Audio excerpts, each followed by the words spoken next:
नमस्कार। सबसे बड़ा सवाल देख रहे हैं आप, मैं हूं निश्चित दुबे। प्रयागराज में विशेष पास्को कोर्ट ने आदेश दिया कि स्वामी अभिमुक्तेश्वरानंद सरस्वती और उनके शिष्य स्वामी मुक्तानंद गिरी के खिलाफ यौन शोषण के गंभीर आरोपों में एफआईआर दर्ज की जाए। अदालत के इस निर्देश के बाद झूसी थाने में पोस्को समेत कई धाराओं के तहत मामला दर्ज हुआ है, जिसमें आरोप लगाया गया है कि माघ मेले में और अन्य अवसरों पर 2 नाबालिगों के साथ शोषण हुआ था और उनकी शिकायत पर कोर्ट ने पुलिस को जांच का आदेश दिया। इस आदेश के बाद अभिमुक्तेश्वरानंद ने इसे झूठा आरोप बताया है। तो वहीं दूसरी तरफ अखिलेश यादव ने इस मुद्दे को लेकर के सरकार को घेरा है। सबसे बड़ा सवाल यह है कि क्या है, खुद को बड़ा सनातनी कहने वाले अभिमुक्तेश्वरानंद कैसे निकलेंगे इस संकट से, क्योंकि ये बड़ा आरोप है। इस पर चर्चा के लिए स्टूडियो मौजूद है कैपिटल टीवी के editor in chief doctor Manish Kumar. बहुत बहुत स्वागत है सर आपका। धन्यवाद। ये हाई वोल्टेज ड्रामा करते हैं अभिमुक्तेश्वरानंद जी माघ मेला में, और उसी मेला में बच्चों का शोषण भी करते हैं। ये कैसे हैं? देखिए, ये बड़ा ही शर्मनाक मुद्दा है। हम लोग तो शुरू से कह रहे हैं कि अभिमुक्तेश्वरानंद कोई शंकराचार्य नहीं है, क्योंकि मामला सुप्रीम कोर्ट में है। सुप्रीम कोर्ट से उनको हरी झंडी नहीं मिली। संविधान और संविधान को पॉकेट में लेकर के चलने वाले सारे लोग सुप्रीम कोर्ट के आदेश के खिलाफ इनको शंकराचार्य बता रहे थे, है ना। वो तमाम वो पत्रकार वगैरह से सारे लोग क्यों बीजेपी के खिलाफ है। ये बाबा मोदी कुछ करते हैं उसके खिलाफ खड़े हो जाते हैं। राम मंदिर बनता है तो उसके विरोध में खड़े हो जाते हैं। प्रधानमंत्री मोदी के खिलाफ ये उम्मीदवार खड़े कर देते हैं। बनारस में मोदी के खिलाफ जाकर के प्रचार करते हैं। तो ये लाडले हो गए कांग्रेस के, समाजवादी के, और ये इकोसिस्टम जो है इनका। खैर, मैं शुरू से इस बात को कहता हूं, डिवाइन जस्टिस नाम की कोई चीज है। ये तो खुद ज्ञानी संत महात्मा पुरुष है ये लोग। जैसा कर्म करोगे इसी जीवन में तुम्हें उसका फल मिलेगा, ये उनको मालूम नहीं है। ये तो भविष्यवेत्ता है। इतना ज्ञान, हाँ, वो दंडी लेकर के चलने वाले हैं।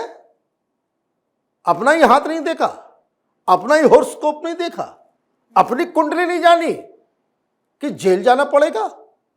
तो मुझे तो लगता है कि इनके आसपास के लोगों ने बताया कि भाई जेल जाना है गुरुजी आपको,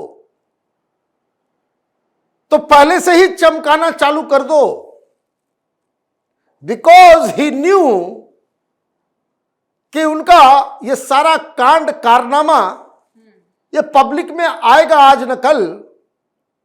इसलिए माघ मेला में योगी के खिलाफ जो है शुरू कर दो, कि ताकि जब इस तरह की चीजें सामने आएगी तो लोग कह सकेंगे कि ये साजिश हो रहा है, ये सरकार के खिलाफ बोलते हैं इसलिए उनको फंसाया जा रहा है। It is other way round. क्योंकि उन्होंने ये कांड किया है या नहीं किया है, ये तो अब पुलिस तय करेगी। ये तो पुलिस अब तय करेगी। और सबसे बड़ी चीज, ये किसी व्यक्ति के आरोप की वजह से इनके ऊपर एफआईआर नहीं हुआ है। यह एफआईआर दर्ज हुआ है कोर्ट के आदेश पे। कोर्ट ने सबूतों के आधार पे यह कहा कि हां, जो आरोप है उसमें दम लगा है, इसमें दम है, हकीकत है, सच्चाई है। अगर ऐसा होता कि अचानक से कोई एफआईआर लिख दिया होता किसी थाने में, तब आप कह सकते थे कि भाई सरकार का इसमें कुछ हाथ हो सकता है। लेकिन जब कोर्ट में यह मसला गया और कोर्ट ने कहा कि एफआईआर दर्ज होनी चाहिए, इसलिए यह मामला प्योर लीगल है। और इसको पॉलिटिकल बनाने की कोशिश यह सारा इकोसिस्टम कर रहा है। ये अखिलेश यादव, कांग्रेसी, अचानक से अखिलेश यादव तो हिंदुत्व जग गया उनका भाई, है हिंदुत्व जग गया उनका। लेकिन आदत जाते जाते जाएगी ना, आदत जाते जाते जाएगी। उन्होंने कहा भाई ऐसा चीज हो नहीं सकता, भाई आप जज हो, आप क्या जांच अधिकारी हो? अभिमुक्तेश्वरानंद को न कोई क्लीन चिट दे सकता है, न कोई उसको अभी पूरी तरीके से क्रिमिनल बता सकता है। ये काम कोर्ट का है।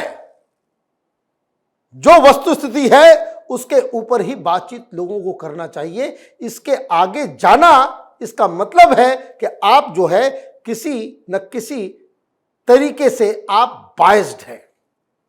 वस्तुस्थिति यह है कि मामला कोर्ट में गया, एफआईआर दर्ज हुआ, अब लॉजिकल कंक्लूजन पे ये चीजें जाएंगी। क्या होगा? गिरफ्तारी होगी। पॉस्को एक्ट में गिरफ्तारी होना तय है। अब दूसरी चीज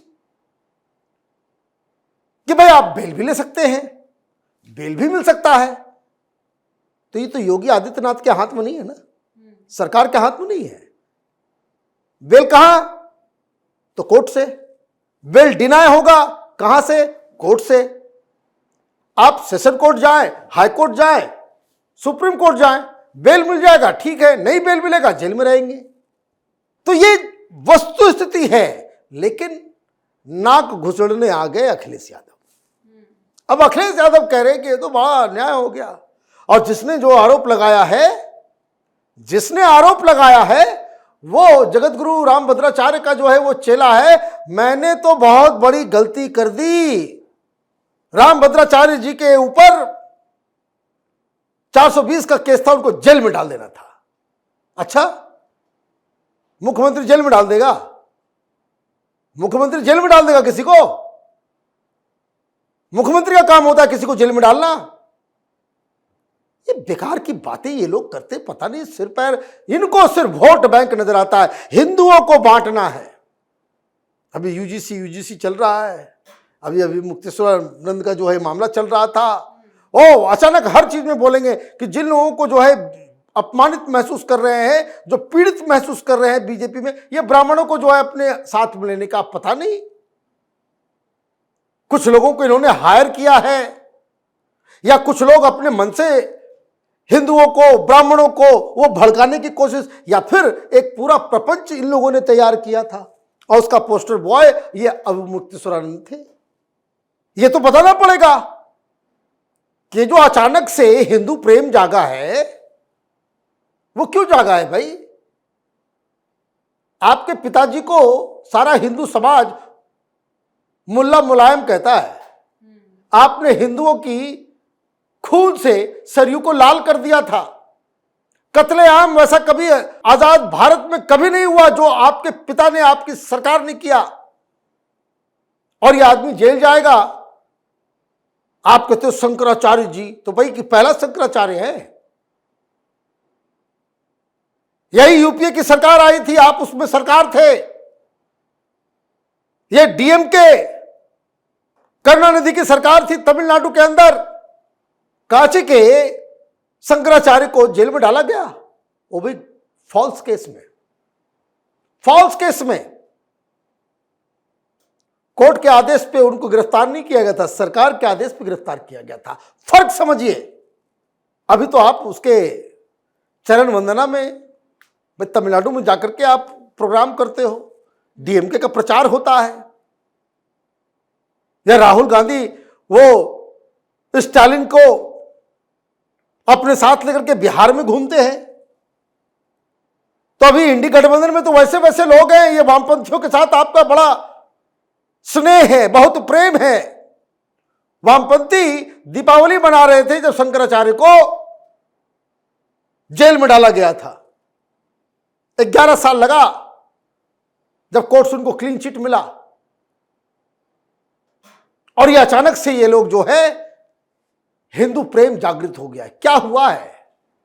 हुआ ये है कि देखिए, योगी आदित्यनाथ के हिंदुत्व के प्रति कमिटमेंट, हिंदुओं की रक्षा के प्रति उनका अब तक का जो रिकॉर्ड, ये देश के दुश्मन, ये आतंकवादी, ये जिहादी, ये कन्वर्ट करने वाले मौलवी मौलानाओं का जो पूरा गैंग, ये फर्जी तरीके से लैंड जिहाद करने वाला ये तमाम तंत्र, इन सब के खिलाफ हिंदुस्तान में कोई भी लीडर, सबसे ज्यादा किसी ने एक्शन लिया है वो योगी आदित्यनाथ है।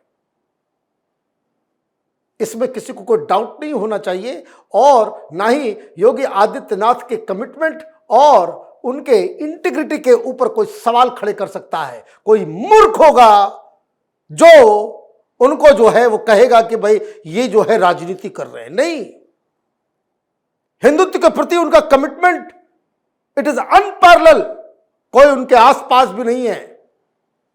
और उसको तोड़ना है तो ऐसे ऐसे जंतुओं को खड़ा करना है। तो जैसा मैंने कहा, डिवाइन जस्टिस, ये तो गीता में लिखा हुआ, जैसा करोगे वैसा पाओगे और इसी जीवन में पाओगे। तो ये सारी चीजें हो रही है। अभी कहानी बस इतनी सी है, राहुल गांधी, अखिलेश यादव, इन लोगों का जो हिंदुओं को बांटने का ये जो एक मस्कट क्रिएट करके ये लोग एक जो है खेल खेलने की कोशिश कर रहे थे, वो खेल पंचर हो गया।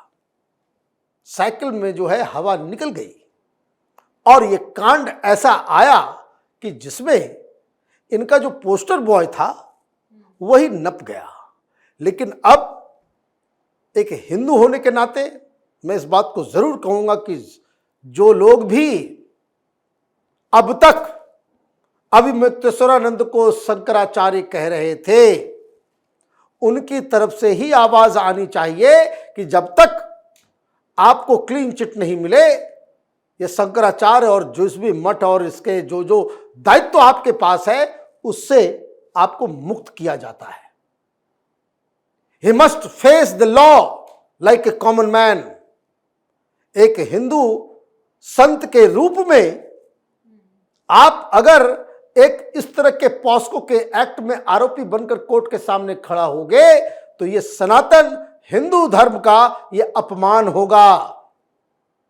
तो जो लोग शंकराचार्य कह रहे थे, अगर ईमानदारी है जरा सा भी, अगर वो दलाली नहीं कर रहे थे, पैसे खा करके तमाशा नहीं कर रहे थे, मीडिया में प्रोपेगेंडा नहीं कर रहे थे, तो ये जेन्युइनली उनको ये मांग करनी चाहिए कि गुरुजी हम तो आपको शंकराचार्य समझते थे, हम लोग तो बहुत बड़े सनातनी हैं, तो सनातन धर्म की उसकी इमेज की रक्षा के लिए आप अभी ये सब कुछ जो है विसर्जित करें और एक आम आदमी की तरह कोर्ट में पेश हो, अदरवाइज सनातन धर्म की बहुत बेइज्जती होगी। बहुत बहुत शुक्रिया सर तमाम जानकारियों के लिए। धन्यवाद। तो स्वामी अभिमुक्तेश्वरानंद और उनके शिष्यों पर बच्चों से कुकर्म के आरोप में मामला दर्ज हुआ है। आरोप है कि गुरु सेवा के नाम पर नाबालिगों से घिनौना कृत्य किया जाता था। अब देखने वाली बात होगी कि इस मामले में अभिमुक्तेश्वरानंद की मुश्किलें बढ़ती हैं या फिर इन्हें जीवन दान मिलेगा। फिलहाल वीडियो को लाइक करें, ज्यादा से ज्यादा शेयर करें, चैनल को सब्सक्राइब करें। जल्द मिलते हैं नए अपडेट के साथ। दीजिए इजाजत। नमस्कार।